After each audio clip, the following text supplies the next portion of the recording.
স্বাগত নিউজ 24 রাত 10টার সংবাদে। সাথে আছে আমি মাহমুদুল হাসান এবং আমি বাবলি ইয়াসমিন। দেখছিলেন শিরোনাম, এবারে বিস্তারিত। দেশে আরও 3 জনের ওমিক্রন শনাক্ত হয়েছে। বুধবার জিএসএআইডির ওয়েবসাইট এই তথ্য নিশ্চিত করেছে।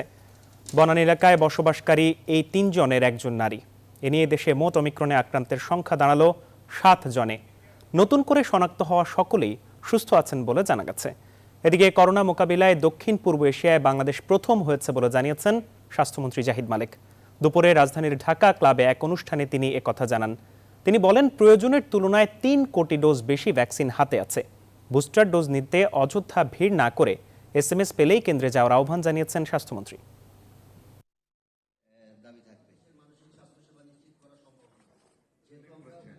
বুস্টার ডোজ দেওয়ার আগে আমরা অনেক পরিকল্পনা করেছি এবং আমরা শুরুই করি নাই যে পর্যন্ত আইসিটি মিনিস্ট্রি তার যে প্রোগ্রামটা সুরক্ষা প্রোগ্রাম আপডেট না করেছে।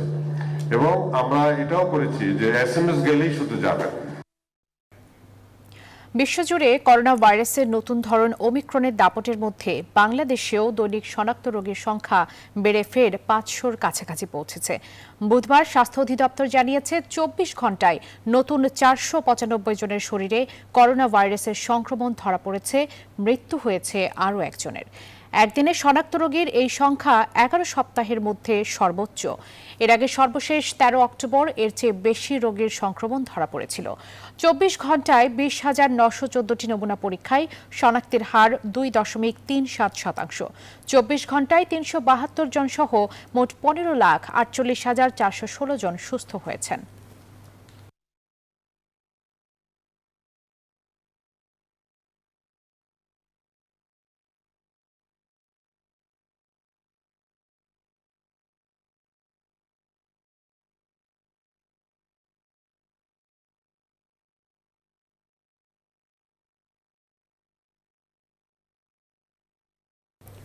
বিশ্বজুড়ে দুশ্চিন্তা বাড়াচ্ছে করোনার নতুন ধরন ওমিক্রন। প্রতিদিনই রেকর্ড ভাঙছে সংক্রমণের। 24 ঘন্টায় রেকর্ড সর্বোচ্চ 12,01,000-এর বেশি আক্রান্ত হয়েছে বিশ্বে। প্রাণহানি 6,004 শতাধিক। মার্কিন চিকিৎসকরা বলছেন, ওমিক্রনের কারণে গুরুতর অসুস্থ না হলেও হাসপাতালে বৃদ্ধি পাচ্ছে করোনা আক্রান্ত শিশুর সংখ্যা। নিবির আমিনের ডেস্ক রিপোর্ট। বড়দিনের পর বিশ্বজুড়েই করোনা সংক্রমণ বৃদ্ধি পাবে এমনটাই সতর্কবার্তা দিয়েছিলেন বিশেষজ্ঞরা। সেই ধারণাই বাস্তবে রূপ নিল। করোনা মহামারী শুরুর 2 বছর পেরোনোর পর মঙ্গলবার বিশ্বের সর্বোচ্চ আক্রান্তের রেকর্ড হলো। 24 ঘন্টায় শনাক্ত হলো 12 লাখের বেশি করোনা রোগী। প্রতিদিনই বেশ কয়েকটি ইউরোপীয় দেশে গড়ছে সংক্রমণের নতুন নতুন রেকর্ড। করোনা মহামারী শুরুর পর মঙ্গলবার ফ্রান্সে একদিনে রেকর্ড সর্বোচ্চ 1,79,000 আক্রান্ত হয়েছে। একই দিনে সর্বোচ্চ সংক্রমণের রেকর্ড হয়েছে যুক্তরাজ্য, ফ্রান্স, পর্তুগাল এবং গ্রিসেও। হাসপাতালে করোনা রোগীদের চাপ বৃদ্ধি পাওয়ার জেরে ভারতের নয়াদিল্লিতে মঙ্গলবার নতুন বিধিনিষেধ আরোপ করেছে কর্তৃপক্ষ। সংক্রমণের নতুন ঢেউ দমাতে যোগ্য চিকিৎসকদের পরীক্ষার মাধ্যমে নিয়োগের দাবিতে দিল্লির 2টি হাসপাতালের বাইরে মঙ্গলবার বিক্ষোভ করেছেন ভারতীয় চিকিৎসকরা। যুক্তরাষ্ট্রে 24 ঘন্টায় 3,05,000-এর বেশি আক্রান্ত এবং 1,775 জনের মৃত্যু হয়েছে। গুরুতর অসুস্থ না হলেও এই ভ্যারিয়েন্টে শিশুরাও অধিক আক্রান্ত হয়ে হাসপাতালে ভর্তি হচ্ছে বলে জানিয়েছেন নিউ ইয়র্কের চিকিৎসকরা। এখন পর্যন্ত বিশ্বজুড়ে 28,31 লাখের বেশি সংক্রমণ হয়েছে। প্রাণহানি হয়েছে 54,30,000-এর অধিক। নিবির আমিন, নিউজ 24। রাষ্ট্রপতির সংলাপে না যাওয়ার সিদ্ধান্ত নিয়েছে বিএনপি। দলের স্থায়ী কমিটির বৈঠকে এ সিদ্ধান্ত নেওয়া হয়েছে বলে এক সংবাদ বিজ্ঞপ্তিতে জানিয়েছেন বিএনপি মহাসচিব মির্জা ফখরুল ইসলাম আলমগীর। তার দাবি, ইসি গঠনে চলমান সংলাপ অর্থহীন। তবে আওয়ামী লীগ মনে করে সংলাপে কেউ না আসলেও নির্বাচন কমিশন গঠিত হবেই। বিস্তারিত তৌহিদ শান্তর প্রতিবেদনে। গেল সোমবার অনুষ্ঠিত বিএনপির স্থায়ী কমিটির নিয়মিত সভায় চূড়ান্ত হয় নির্বাচন কমিশন গঠনে রাষ্ট্রপতির ডাকা সংলাপে অংশ নেবে না দলটি। বুধবার গণমাধ্যমে একটি বিবৃতি পাঠিয়ে সিদ্ধান্তের কথা জানান বিএনপির মহাসচিব মির্জা ফখরুল ইসলাম আলমগীর। বিকেলে জাতীয় প্রেস ক্লাবে এক কবিতা পাঠের আসরে বিএনপির স্থায়ী কমিটির সদস্য নজরুল ইসলাম খান জানান, গণতন্ত্র পুনরুদ্ধারের সক্ষমতা আছে বিএনপির। অভ্যুত্থানে সরকারের পতন ঘটানোর কথা ভাবছেন তারা। এত গুম, এত খুন, এত মিথ্যা মামলা, এত অত্যাচার, নিপীড়ন এমনকি পাকিস্তান আমলেও তো হয় নাই। ওই গণতন্ত্রকে পুনরায় জনগণের কাছে ফিরিয়ে দেওয়ার দায়িত্ব এবং সক্ষমতাও আছে বাংলাদেশ জাতীয়তাবাদী দলের। এদিন সকালে আওয়ামী লীগ সাধারণ সম্পাদক ওবায়দুল কাদের তার বাসভবনের সংবাদ সম্মেলনে বলেন, কেউ না এলেও নির্বাচন কমিশন গঠন প্রক্রিয়া থেমে থাকবে না। নির্বাচন কমিশন গঠন করতে হলে সুনির্দিষ্ট প্রক্রিয়া অনুসরণ করতে হবে। আমরা আশা করছি নেতিবাচক রাজনীতি থেকে সরে এসে শক্তিশালী নিরপেক্ষ নির্বাচন কমিশন গঠনে বিএনপি মহামান্য রাষ্ট্রপতির উদ্যোগে অংশ নেবে। বর্তমান নির্বাচন কমিশনের মেয়াদ আছে আর 2 মাসের মতো। এখন পর্যন্ত অন্তত 5টি রাজনৈতিক দল রাষ্ট্রপতির সঙ্গে সংলাপে অংশ নিয়েছে। তৌহিদ শান্ত, নিউজ 24, ঢাকা।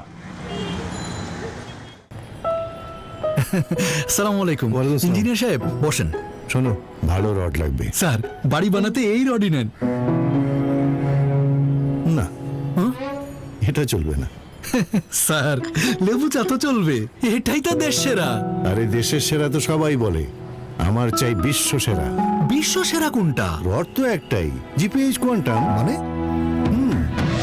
100% পরিশোধিত জিপিএইচ স্টিল বিশ্ব সেরা কোয়ান্টাম প্রযুক্তিতে তৈরি। আর এই কোয়ান্টাম প্রযুক্তি এশিয়ায় জিপিএইচ এ প্রথম এবং একমাত্র। বলেন কি? বুঝছি স্যার, একদম clear.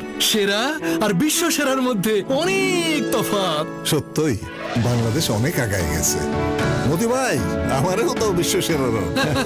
GPH Quantum, world's best steel. BNP chairperson Khaleda জিয়ার বিদেশে চিকিৎসার দাবিতে আজও জেলা পর্যায়ে সমাবেশ করেছে বিএনপি। নোয়াখালী ও ঝিনাইদহের সমাবেশে কেন্দ্রীয় নেতারা অভিযোগ করেন, বিএনপি নেত্রীকে তিল তিল করে মৃত্যুর দিকে ঠেলে দিচ্ছে সরকার। এসব সমাবেশ থেকে আগামী দিনে বৃহত্তর আন্দোলনের জন্য নেতাকর্মীদের প্রস্তুত থাকার নির্দেশও দেন তারা। এদিকে প্রশাসনের 144 ধারা জারির কারণে ফেনীতে পূর্ব ঘোষিত সমাবেশ করতে পারেনি বিএনপি। প্রতিনিধিদের তথ্যচিত্রে ডেস্ক রিপোর্ট। বিএনপি চেয়ারপারসন ও সাবেক প্রধানমন্ত্রী বেগম খালেদা জিয়ার নিঃশর্ত মুক্তি ও বিদেশে সুচিকিৎসার দাবিতে কেন্দ্রীয় কর্মসূচির অংশ হিসেবে ঝিনাইদহ উজির আলী স্কুল মাঠে এই সমাবেশের আয়োজন করে বিএনপি। সকাল থেকে দলে দলে নেতাকর্মীরা আসতে থাকে সমাবেশ স্থলে। দুপুরের মধ্যেই শুরু হয় সমাবেশের আনুষ্ঠানিক কার্যক্রম। এতে বক্তব্য দিতে গিয়ে বিএনপি নেতারা অভিযোগ করেন, সরকার খালেদা জিয়াকে তিলে তিলে মেরে ফেলার চেষ্টা করছে। খালেদা জিয়ার মৌলিক অধিকার রয়েছে তাকে চিকিৎসা সেবা সুযোগ নেওয়া এবং জামিন নেওয়ার। আমরা এই আন্দোলনে আসি, থাকব এবং খালেদা জিয়ার মুক্ত না হওয়া পর্যন্ত আমরা একটি লোকওয়ার ঘরে ফিরে যাব না। বেগমগঞ্জ উপজেলার অনন্তপুরে খোলা মাঠে জেলা বিএনপি আয়োজিত সমাবেশে স্থানীয় নেতাদের পাশাপাশি বক্তব্য রাখেন কেন্দ্রীয় নেতারা। সমাবেশে বিএনপি চেয়ারপারসনের উপদেষ্টা জয়নুল আবেদিন ফারুক প্রশ্ন করেন, রাষ্ট্রপতি যদি চোর ডাকাত সন্ত্রাসীকে মাফ করে বিদেশে পাঠাতে পারে, তবে জিয়াউর রহমানের স্ত্রী হিসেবে খালেদা জিয়া কেন চিকিৎসার অভাবে থাকবে? যদি চোরকে, যদি সন্ত্রাসীকে আপনি মাফ করে বিদেশে পাঠাই দিতে পারে, খালেদা জিয়ার স্বামী স্বাধীনতার ঘোষক, সেই খালেদা জিয়া কেন আজকে চিকিৎসার অভাব ফিল করবে? এদিকে প্রশাসনের 144 ধারা ঘোষণার কারণে ফেনী জেলা বিএনপির পূর্ব নির্ধারিত সমাবেশ হয়নি। তবে নিষেধাজ্ঞা উপেক্ষা করে নেতাকর্মীরা সমাবেশ করার চেষ্টা করলে পুলিশ বাধা দেয়। এ সময় পুলিশের সাথে ধাক্কাধাক্কির ঘটনাও ঘটে। 144 ধারা জারি করেছেন। আমরা আবারও নতুন করে আমরা জেলা প্রশাসকের কাছে আমরা নির্ধারিত মার্চে আমাদের কর্মসূচির জন্য আমরা আবেদন করব। উন্নত চিকিৎসায় খালেদা জিয়াকে বিদেশে পাঠানোর দাবিতে ধারাবাহিকভাবে 8 দিনে 32 জেলার সমাবেশ করছে BNP. Desk report, news 24। Khaleda জিয়ার বিদেশে চিকিৎসা প্রসঙ্গে আইনমন্ত্রী আনিসুল হক বলেছেন, একবার নিষ্পত্তি হওয়া দরখাস্ত পুনর্বিবেচনা করার সুযোগ ফৌজদারি কার্যবিধিতে নেই। সকালে সেগুনবাগিচায় ক্রাইম রিপোর্টার্স অ্যাসোসিয়েশন বাংলাদেশ ক্র্যাবের বার্ষিক সভায় বক্তব্য দিতে গিয়ে তিনি একথা বলেন। উপরে নিষ্পত্তি করা হয়েছে, সেইটা যেহেতু দরখাস্তটা শেষ, আইনের ভাষায় বলা হয় পাস্ট অ্যান্ড ক্লোজড ট্রানজাকশন। এখন উনি যদি বলেন যে আমি এই আপনারা যে আমাকে শর্তযুক্ত করেছেন, ছেড়ে দিয়েছেন, এটা আমি মানি না, আমাকে জেলে নিয়ে যান, আমি আবার দরখাস্ত করব, তখন উনি দরখাস্ত করতে পারেন, তখন উনি আবার দরখাস্ত করতে পারেন। স্বরাষ্ট্রমন্ত্রী আসাদুজ্জামান খান কামালও জানিয়েছেন, বিদ্যমান আইনে খালেদা জিয়ার বিদেশ যাওয়ার কোনো সুযোগ নেই। বুধবার বিকেলে চট্টগ্রামের চান্দগাঁও স্বাধীন বাংলা বেতার কেন্দ্র চত্বরে স্বাধীনতার সুবর্ণ জয়ন্তী ও মুজিব বর্ষ পালন উপলক্ষে এক আলোচনা সভা ও সাংস্কৃতিক অনুষ্ঠানে প্রধান অতিথি হিসেবে উপস্থিত ছিলেন তিনি। পরে সাংবাদিকদের সাথে আলাপকালে তিনি জানান, কক্সবাজারে চাঞ্চল্যকর ধর্ষণের ঘটনা গুরুত্ব দিয়ে তদন্ত চলছে। আইনমন্ত্রী তার নথিতে বলেছেন কোনো আইনের কোনো নাই, সুযোগ নেই, কাজেই আমরা এখন আর এটা কিছু করতে পারতেছি না। যাত্রী নিরাপত্তা নিশ্চিত করতে সদরঘাটে লঞ্চে অভিযান চালিয়েছে নৌ পরিবহন অধিদপ্তর ও নির্বাহী ম্যাজিস্ট্রেট। 7টি লঞ্চ পরিদর্শন করে 1,95,000 টাকা জরিমানা করেন তারা। অন্তরা বিশ্বাসের প্রতিবেদন। 23 ডিসেম্বর বৃহস্পতিবার ঝালকাঠির সুগন্ধা নদীতে এমভি অভিযান 10 লঞ্চে আগুন লাগে, মারা যান অন্তত 44 জন। লঞ্চটি ঢাকা থেকে বরগুনা যাচ্ছিল। পরিদর্শক লঞ্চটির অবস্থা যাচাই না করেই ছেড়ে দেন বলে অভিযোগ আসে। ধারণ ক্ষমতার কয়েক গুণ বেশি যাত্রী নেওয়া সহ উঠে আসে নানা অনিয়মের কথা। বিষয়টি হাইকোর্ট পর্যন্ত করায়। সব লঞ্চ, জাহাজ বা নৌযানের ফিটনেসের বিষয় জানিয়ে 90 দিনের মধ্যে প্রতিবেদন জমা দিতে বলা হয় তদন্ত কমিটিকে। এই ঘটনার প্রেক্ষিতে বুধবার বিকেলে সদরঘাটে অভিযান চালায় নৌ পরিবহন অধিদপ্তর ও নির্বাহী ম্যাজিস্ট্রেট। সঙ্গে ছিল র্যাব, কোস্টগার্ড ও নৌ পুলিশ। 7টি লঞ্চ পরিদর্শন করেন তারা। সব লঞ্চকেই বিভিন্ন অনিয়মে জরিমানা করা হয়। ম্যাক্সিমামই হচ্ছে আপনার ইঞ্জিন রুমে যেটা হচ্ছে যে লিকেজের পরিমাণটা অনেক বেশি। ড্রাইভার সনদ পাচ্ছি, কিছু খেতে পাচ্ছি না, এবং ফায়ার এক্সটিংগুইশার থাকছে না, এবং আরও কিছু আছে যেমন হিট অ্যাবজর্বার থাকার কথা ইঞ্জিন রুমে, সবগুলোতে আমরা এটা পাচ্ছি না। নৌযানের যে তেল লিকিংগুলো পেয়েছি এবং কিছু কিছু জায়গায় তারা এক্সস্ট ম্যানিফোল্ডে ল্যাকিং লাগায়নি, ওগুলো আমরা প্রতিশত লাগাতে বলেছি। ওরা যেগুলো না লাগায় তাহলে পরবর্তীতে তাদের সার্ভে স্থগিত করার জন্য আমরা উপরে চিঠি দেবো এবং তাদের সার্ভেটা আমরা স্থগিত করে দেবো। ডিগের মধ্যে সবজি, ফল সহ বিভিন্ন কাঁচামাল রাখাতেও জরিমানা দিতে হয় লঞ্চ কর্তৃপক্ষকে। ওনারা বলছে যে কাঁচামাল উপরে কেন, এটা হলো পচনশীল মাল, এটা সর্বক্ষণই ডেকে থাকে এবং ডেকে রাখতে হয়। ওনারা বলছে না এটা হবে না, এই জন্য এই অপরাধ আপনাকে এই জন্য 30,000 টাকা জরিমানা করছে। স্টাফকে আমি বলে দিচ্ছি, আমি যেইগুলি দেখানো হয়েছে এগুলি আমি তাদেরকে বলছি যে এইটা এইভাবে রয়েছে, এটাকে ঠিক করো। সর্বোচ্চ 35,000 এবং সর্বনিম্ন 20,000 টাকা জরিমানা করে অভিযানকারী দলটি। এই অভিযান চলবে বলে জানায় নৌ পরিবহন অধিদপ্তর। অন্তরা বিশ্বাস, নিউজ 24, ঢাকা। নারায়ণগঞ্জ সিটি কর্পোরেশনে বইছে ভোটের হাওয়া। প্রাচ্যের ড্যান্ডে এখন প্রচারণায় সরগরম। কাকডাকা ভোট থেকে রাত অবধি নির্বাচনের মাঠ চষে বেড়াচ্ছেন প্রার্থীরা, যাদের কণ্ঠে মডেল নগরী করার প্রতিশ্রুতি। রয়েছে অভিযোগ, পাল্টা অভিযোগও। নারায়ণগঞ্জ প্রতিনিধি দিলীপ কুমার মণ্ডলের পাঠানো তথ্য ছবিতে ডেস্ক রিপোর্ট। প্রতীক পাওয়ার পর থেকেই ভোটের মাঠে আওয়ামী লীগের মেয়র প্রার্থী ডাক্তার সেলিনা হায়াত আইভি। বুধবার বিকেলে নারায়ণগঞ্জ সিটির 8 নম্বর ওয়ার্ডে গণসংযোগে নামেন তিনি, করেন লিফলেট বিতরণ। নগরবাসীর সেবা বাড়াতে নানা উদ্যোগের কথা জানান সেলিনা হায়াত আইভি।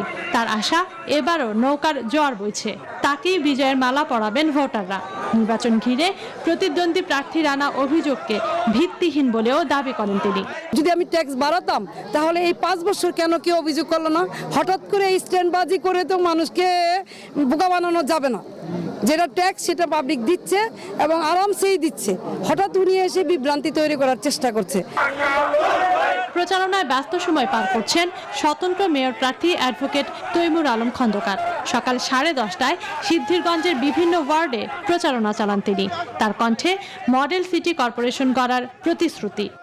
হোল্ডিং ট্যাক্স কমানো হবে, পানির ট্যাক্স কমানো হবে, প্রয়োজন বোধে পানির ট্যাক্স নেওয়া হবে না, ট্রেড লাইসেন্স পূর্বের জায়গায় নিয়ে যাওয়া হবে। প্রচারণায় পিছিয়ে নেই কাউন্সিলর প্রার্থীরাও। কাকডাকা ভোট থেকে রাত অবধি তারাও ঘুরছেন ভোটারদের দুয়ারে দুয়ারে। ইভিএম অত্যন্ত ভালো একটা জিনিস, দ্রুত এটা ভোট কালেকশন হয়। পানির সমস্যা সংকট আছে আর অন্য সমস্যা আছে, এই কারণে আমরা পরিবর্তন চাই। দেশের সবার সুবিধা চাই, তাদেরকেই আমরা চাই। আমরা এমন একজন মেয়র চাই যাতে আমরা সব দিক থেকেই আমরা সুযোগ সুবিধা পাইতে পারি। নারায়ণগঞ্জ সিটিতে ভোট হবে আগামী 16 জানুয়ারি।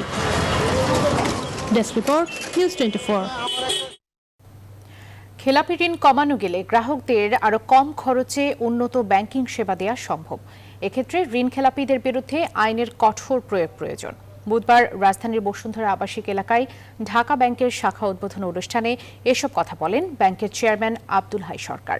অনুষ্ঠানে ব্যাংকের ব্যবস্থাপনা পরিচালক জানান, কেবল দেশে নয়, আন্তর্জাতিক পরিমণ্ডলেও গ্রাহক সেবা নিশ্চিতে কাজ করবে ঢাকা ব্যাংক। অনুষ্ঠানে ব্যাংকটির মানসম্মত সেবার প্রশংসা করেন বসুন্ধরা গ্রুপের ব্যবস্থাপনা পরিচালক সায়েম সোবহান আনভীর। গেল ২৬ বছর ধরে উদ্ভাবনীমূলক ও মানসম্মত গ্রাহক সেবা নিশ্চিত করে আসছে বেসরকারি খাতের প্রথম প্রজন্মের ব্যাংক ঢাকা ব্যাংক। এবার রাজধানীর বসুন্ধরা আবাসিক এলাকায় আনুষ্ঠানিক যাত্রা শুরু করলো এই ব্যাংকের ১০৮তম শাখা। আনুষ্ঠানিক এই আয়োজনে গেস্ট অব অনার হিসেবে অংশ নিয়ে শাখার উদ্বোধন করেন বসুন্ধরা গ্রুপের ব্যবস্থাপনা পরিচালক সায়েম সোবহান আনভীর। এ সময় বিশেষ ধন্যবাদ জানান বসুন্ধরা আবাসিক এলাকায় ব্যাংকিং সেবা চালু করায়। We've been doing banking with them over a decade, and they've been always been supportive to prosper and growth towards the Bashundhara. I hope they continue this support with us. I congratulate the board of directors of all the Dhaka Bank, especially the managing director Imran Shahab, who has done a great job acquiring this award of IFC and the Best Asian Southeast Asia Award for opening LCs. I congratulate him personally. আনুষ্ঠানিক এই আয়োজনে ঢাকা ব্যাংকের কর্মকর্তারা বলেন, banking সেবার আওতা বাড়াতে বসুন্ধরার মতো জনগুরুত্বপূর্ণ এলাকা বাণিজ্যিকভাবেও সম্ভাবনাময়, যেখানে গ্রাহক সেবাই হবে ব্যাংকের মূল লক্ষ্য। It is a very strong residential area.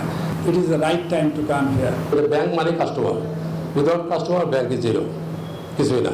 আজ আপনারা সবচেয়ে বেশি মূল্যবান আমাদের কাছে যারা এখানে ব্যবসা করবেন। উদ্বোধন আনুষ্ঠানিকতা ও কেক কাটার পর ঢাকা ব্যাংক কর্মকর্তারা বলেন, মহামারীকালেও গ্রাহকদের সর্বাত্মক ব্যাংকিং সেবা দেওয়ার প্রচেষ্টা ছিল। আগামীতে দেশের বাইরেও সুনামের সাথে সেবা কার্যক্রম পরিচালনা করতে চায় ঢাকা ব্যাংক। এ সময় ব্যাংকের চেয়ারম্যান বলেন, ঋণ খেলাপিদের বিরুদ্ধে আইনের কঠোর প্রয়োগ নিশ্চিত করা গেলে কম খরচে আরও উন্নত সেবা নিশ্চিত করতে পারবে ব্যাংকগুলো। আমাদের যে সমস্ত ডিফল্ট লোনগুলো যেগুলো রয়েছে, সরকারের আরও কিছু শক্তিশালী পদক্ষেপ নেওয়া দরকার ডিফল্টার এগেইনস্টে। এটা করলে কিন্তু আমাদের অনেক টাকাই আমাদের সাধারণ সার্ভিসে চলে আসবে এবং কাস্টমারকে আমরা কম ইন্টারেস্টে লোন দিতে পারবো। আমরা আমাদের এক্সপ্যানশন প্ল্যানটা সেভাবে রেখেছি যাতে আমরা প্রথমে হয়তো এশিয়াতে, তারপরে মিডল ইস্ট, ইউরোপ, আমেরিকাতে আস্তে আস্তে করে আমরা সেগুলোতে যাব। কেবল শহর অঞ্চল নয়, মফস্বলেও আধুনিক ব্যাংকিং সেবা পৌঁছে দিতে আগামীতে শাখা কার্যক্রম পরিচালনা করা হবে বলে জানান ঢাকা ব্যাংকের ঊর্ধ্বতন কর্মকর্তারা। বাবু কামরুজ্জামান, নিউজ 24, ঢাকা। সিলেটের তামাবিল থেকে ভারত মিয়ানমার হয়ে থাইল্যান্ডের সাথে চালু হবে সড়ক যোগাযোগ। এতে ভারত সম্মত হয়েছে বলেও জানিয়েছে পররাষ্ট্রমন্ত্রী ডক্টর এ কে আব্দুল মোমেন। বুধবার বিকেলে নগরীর রেজিস্ট্রি মাঠে সিলেট সিটি কর্পোরেশনের নাগরিক সংবর্ধনায় তিনি এসব কথা বলেন। আন্তর্জাতিক পরিমণ্ডলে বাংলাদেশের জন্য গৌরব বয়ে আনা ও সিলেটবাসীর দীর্ঘদিনের স্বপ্ন ঢাকা সিলেট 6 লেন মহাসড়ক এবং নগরীর বিভিন্ন উন্নয়নমূলক কাজে অবদানের জন্য পররাষ্ট্রমন্ত্রীকে সংবর্ধনা দেয় সিটি কর্পোরেশন। এদিকে দলের বিরুদ্ধে মেয়রের কটূক্তির অভিযোগ এনে এই সংবর্ধনা অনুষ্ঠান বর্জন করে সিলেট জেলা ও মহানগর আওয়ামী লীগ।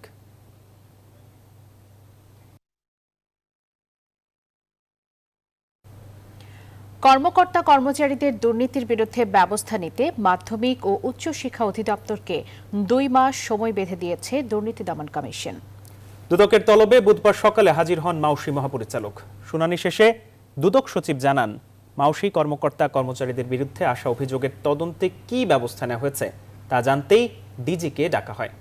এ প্রসঙ্গে মাউসি মহাপরিচালক দাবি করেন, তদন্ত সাপেক্ষে ধারাবাহিকভাবে সব অভিযুক্তের বিরুদ্ধেই ব্যবস্থা নেওয়া হচ্ছে। সজল দাসের রিপোর্ট। বুধবার সকাল 10:30টায় রাজধানীর সেগুনবাগিচায় দুদক কার্যালয়ে আসেন মাধ্যমিক ও উচ্চ শিক্ষা অধিদপ্তরের মহাপরিচালক ডক্টর গোলাম ফারুক সহ 6 কর্মকর্তা। সচিবের নেতৃত্বে শুনানিতে অংশ নেন দুদকের উচ্চ পর্যায়ের প্রতিনিধি দল।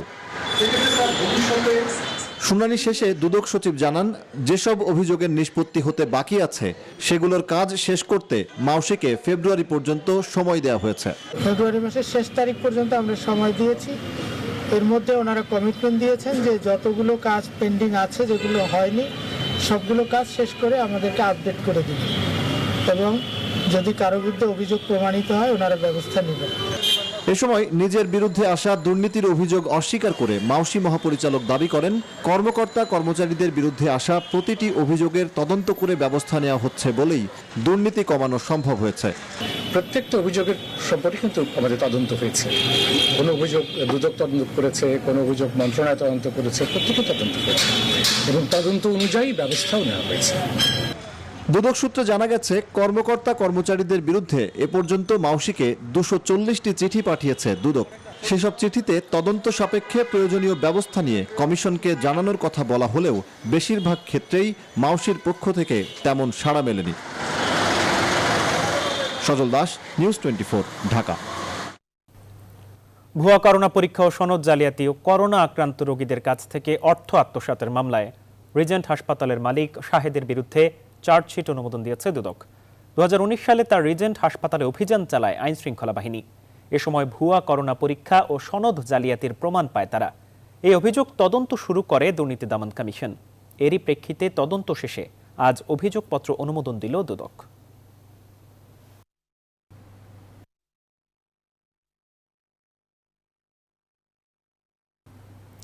রাজধানীর রামপুরায় বাস চাপায় শিক্ষার্থী নিহতের পর আগুন ও ভাঙচুরের ঘটনায় গ্রেফতার মনিরকে জিজ্ঞাসাবাদের নাশকতার পরিকল্পনার প্রমাণ পেয়েছে র্যাব। বুধবার রাজধানীর কারওয়ান বাজারে মিডিয়া সেন্টারে সংবাদ সম্মেলনে র্যাবের লিগ্যাল অ্যান্ড মিডিয়া উইংয়ের পরিচালক কমান্ডার খন্দকার আল মুইন জানান, এই ঘটনার মূল হোতা মনির সহ 4 জনকে গ্রেফতার করেছে তারা। র্যাব জানায়, বাসে আগুন ও বাস ভাঙচুরের ঘটনায় বিভিন্ন সংস্থার তদন্তে সরকার বিরোধী এজেন্ডা নিয়ে বিশেষ শক্তির মাঠে সক্রিয় থাকার প্রমাণ পাওয়া গেছে।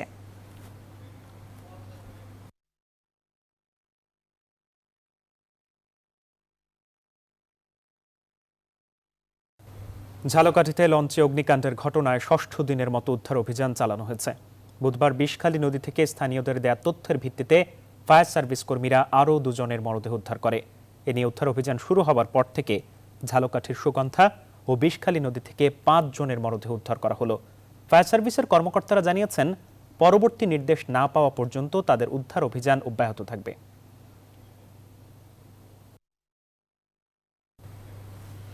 রাষ্ট্রপতির সাথে সংলাপে সার্চ কমিটি সহ 3টি প্রস্তাব ও সার্চ কমিটির জন্য 5 জনের নামের তালিকা দিয়েছে বাংলাদেশ ন্যাশনালিস্ট ফ্রন্ট বিএনএফ। বুধবার বিকেলে রাষ্ট্রপতির সংলাপে অংশ নেয় দলটির 7 সদস্যের প্রতিনিধি দল। বিকেল 4টায় বঙ্গভবনে শুরু হয় সংলাপ। BNF president S M. Abul Kalam আজাদের নেতৃত্বে সংলাপে অংশ নেন দলের secretary general doctor Nazrul Islam Al Maruf, vice chairman AYM Kamrul Islam, Mohammad Atiqur Rahman Nazim, Momtaz Sultana Ahmed, joint secretary general Mohammad Shafiullah Chowdhury, সাংগঠনিক সম্পাদক সৈয়দ মাহবুব হাসান আজাদ। এরপর ইসলামী ঐক্যজোটের সাথে সংলাপে বসেন রাষ্ট্রপতি আব্দুল হামিদ।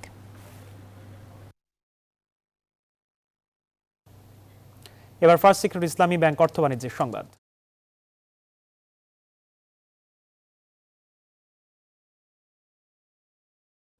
সুনামগঞ্জের দিরায় ইউনাইটেড কমার্শিয়াল ব্যাংক লিমিটেডের 215তম শাখার উদ্বোধন করা হয়েছে। প্রধান অতিথি হিসেবে ইউনাইটেড কমার্শিয়াল ব্যাংকের ব্যবস্থাপনা পরিচালক আরিফ কাদরি শাখাটির উদ্বোধন করেন। এই সময় উপস্থিত ছিলেন ইউসিবির উপব্যবস্থাপনা পরিচালক মোহাম্মদ আবদুল্লাহ আল মামুন, উপব্যবস্থাপনা পরিচালক ও কোম্পানি সেক্রেটারি ATM তাহমিদুজ্জামান FCS সহ আরও অনেকে।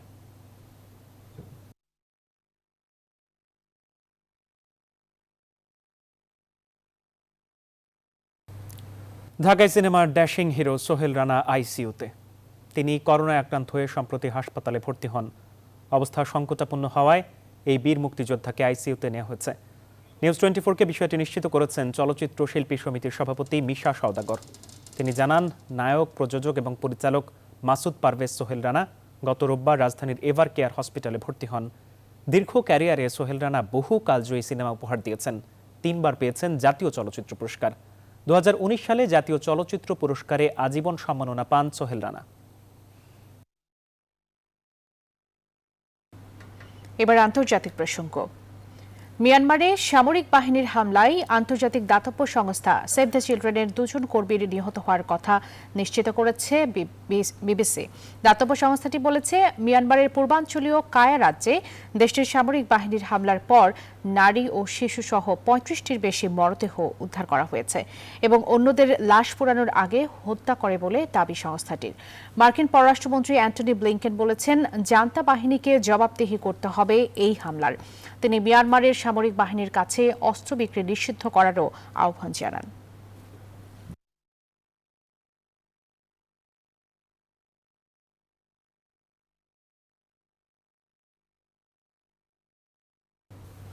এবার খেলার সংবাদ জানাতে চলে যাব অপর স্টুডিওতে সহকর্মী পিঙ্কি সানওয়ারের কাছে। ধন্যবাদ বাবলি। এবং এবার ক্লেমন খেলার সংবাদ।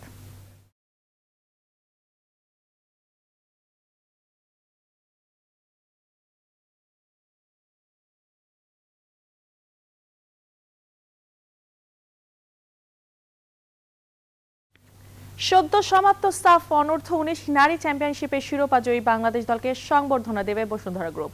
ইন্টারন্যাশনাল কনভেনশন সিটি বসুন্ধরায় বৃহস্পতিবার দেওয়া হবে এই সংবর্ধনা।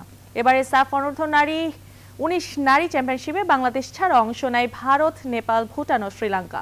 রাজধানী কমলাপুরের বীর শ্রেষ্ঠ সিপাহী মোস্তফা কামাল স্টেডিয়ামে 5 দলের অংশগ্রহণ হওয়া এই টুর্নামেন্টে অপরাজিত চ্যাম্পিয়ন হয় বাংলাদেশ। ফাইনালে ভারতের বিপক্ষে উত্তেজনাপূর্ণ ম্যাচে আনাই মগিনীর একমাত্র গোলে শিরোপা জয়ের উল্লাসে মাতে গোলাম রাব্বানি ছোটনের দল। নিউজিল্যান্ডের মাউন্ট মঙ্গনুয়ে বে ওভালে বাংলাদেশের 2 দিনের প্রস্তুতি ম্যাচ ড্র হয়েছে। বৃষ্টির বাধায় ড্র হওয়া ম্যাচে টাইগার ব্যাটসম্যানরা কিছুটা হলেও সেরে নিয়েছেন প্রস্তুতি। দ্বিতীয় দিনের শুরুতে 146 রানে নিজেদের ইনিংস ঘোষণা করে নিউজিল্যান্ড একাদশ। সাদমান রানের খাতা খোলার আগে কট অ্যান্ড বোল্ড হলেও আরেক ওপেনার মাহমুদুল হাসান জয় 131 বল খেলে করেন 66 রান। শান্তর ব্যাট থেকে আসে 27, মুশফিকুর রহিমও খেলেন 66 রানের ইনিংস। এরপর লিটনের ব্যাট থেকে আসে 41, ইয়াসির আলী 21 ও মেহেদি মিরাজ করেন 20 রান। দিন শেষে 8 উইকেটে 269 রান তোলে বাংলাদেশ। 1 জানুয়ারি থেকে একই ভেন্যুতে 2 ম্যাচ সিরিজের প্রথম টেস্ট মাঠে নামবে বাংলাদেশ।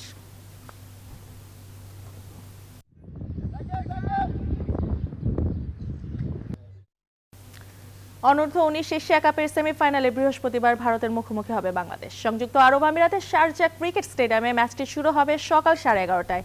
এবার আসলে বি গ্রুপ থেকে চ্যাম্পিয়ন হয়ে সেমিফাইনাল নিশ্চিত করেছে বাংলাদেশ। বি গ্রুপের প্রথম ম্যাচে নেপালের বিপক্ষে 154 রানের বড় জয়ের পর দ্বিতীয় ম্যাচে বাংলার যুবারা কুয়েতকে হারায় 222 রানের বিশাল ব্যবধানে। শ্রীলঙ্কার বিপক্ষে শেষ ম্যাচটি বাতিল হয়ে যায়। ফলে রান রেটে এগিয়ে থেকে গ্রুপ চ্যাম্পিয়ন হয়ে সেমিফাইনাল নিশ্চিত করে ইয়াং টাইগাররা। এদিকে এই গ্রুপ থেকে রানার্স আপ হয়ে সেমিফাইনালে টিকিট পায় ভারত।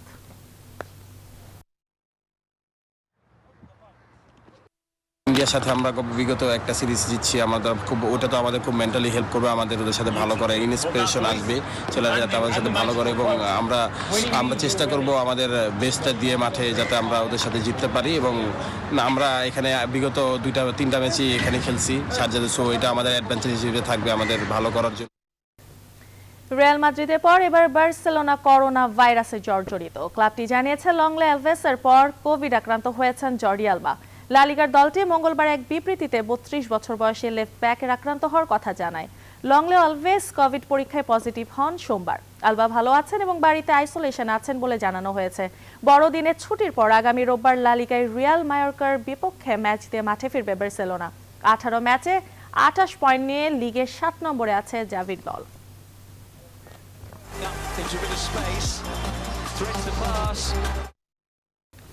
এই ছিল খেলার সংবাদ। আর এখন মূল স্টুডিওতে ফিরে যাচ্ছি মাহমুদ এবং বাবলির কাছে।